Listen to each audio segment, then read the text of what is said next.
President Aquino abolished the 1973 Constitution, scrapped the Batasang Pambansa Parliament, the Supreme Court, the local government units, and the civil and military service. Provide her government with democratic legitimacy, 48 men and women, including prelates, and suspected communists, and hastily framed her own constitutions, the substance and wordings which drew mostly to the hatred of Marcos and accommodations of the diverse political, social, and economic interests of the framers.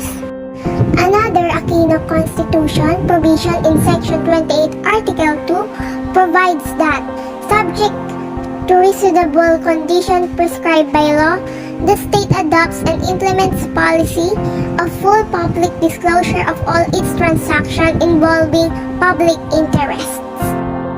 By inaction, the Aquino government had swept too many secrets under the rug, and her regime was littered with numerous rogues bulging with dark and dirty transactions.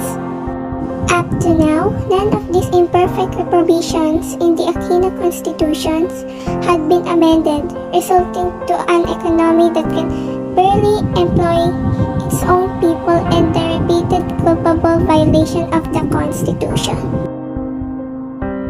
Most Filipinos, particularly the youth, are still ignorant about the Aquino Constitution. Why? Because it failed to explain and educate them about Section 3, Article 14, that all educational institutions shall include the study of the Constitution as part of the curricula. Thus, some pro-charter propagandists in that one-sided campaign said that a yes vote for Constitution was a yes for democracy, for freedom, for progress, and for stability. The voter voted yes to the Constitution, although most of them not read its provision. Why is a good Constitution is important? It is very important because it affects the lives for all Filipinos. March 15, 1986, President Aquino, without prior consultation with Vice President Laurel, Defense Secretary Juan, Ponce, and Enrile, and the key participants of the EDSA Revolution, created a special cabinet committee composed of Justice Neptali Gonzalez as chairman, members of Parliament Luis Villafuerte and Antonio Cuenco, Executive Secretary Joker Arroyo, Laurel himself, as members to decide whether the new government would operate outside the 1973 Constitution. Gonzalez proposed the abolition of the Constitution and really strongly opposed the idea, and Laurel likewise objected to the abolition.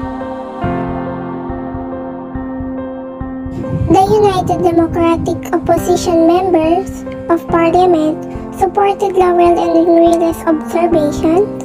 The Parliament stays and recommends on May 12, 1986 to adopt the Proclamation of Emergency Powers. Malacanang hatched another plan and suddenly executed it without the knowledge of Laurel, Enrile, the rebel officers, as well as the majority of the Parliament. It was political treachery of the highest order, Laurel said. Recalling the incident, Laurel said, "We had agreed that the new majority would annul the proclamation of Marcos and Tolentino, that Cory and myself would instead be proclaimed." Meantime, outgoing Prime Minister Cesar Berata, obviously oblivious of what was happening in Malacanang.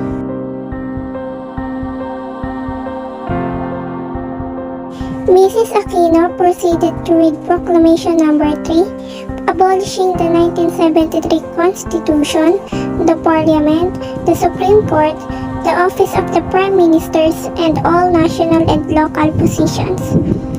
Laurel, Enrile, and the rest of the officials present could not believe their ears, furious and feeling betrayed. Any decision involving no less than the abolition of the Constitution should have at least been discussed, and debate with them. Yet, they were not even consulted.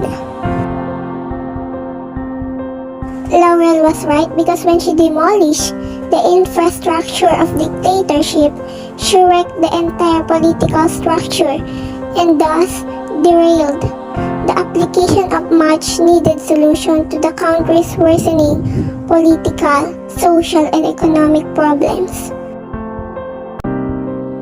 Laurel and Enrile were no longer invited to Malacanang except for cabinet meetings. Military intelligence reports that they used to receive every week stopped reaching them. Something was indeed cooking in Malacanang.